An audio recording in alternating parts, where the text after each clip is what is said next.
En la comisaría vallisoletana de Tezoco, el gobernador Mauricio Vila Dosal entregó obras de infraestructura y acciones de vivienda, entre otros apoyos a beneficio de sus habitantes. El gobernador inauguró la remodelación del centro de salud, que consistió en la intervención de todas sus áreas, se atendió los aires acondicionados, los sistemas hidráulicos y eléctrico, se dotó de mobiliario y equipo, entre otras mejoras, con la inversión de 2.5 millones de pesos a beneficio de 1,872 habitantes.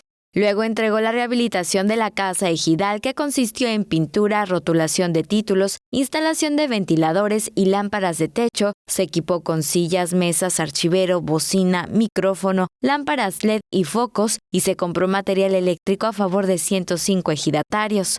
Vila Dosal también entregó 67 certificados del programa de acciones de vivienda, que incluyó la construcción de 13 cuartos adicionales, 12 baños y 42 cocinas, con la erogación de 5.6 millones de pesos para disminuir el hacinamiento y el fecalismo al aire libre. Con esas acciones, suman 991 obras del esquema aplicadas en Valladolid por la administración estatal.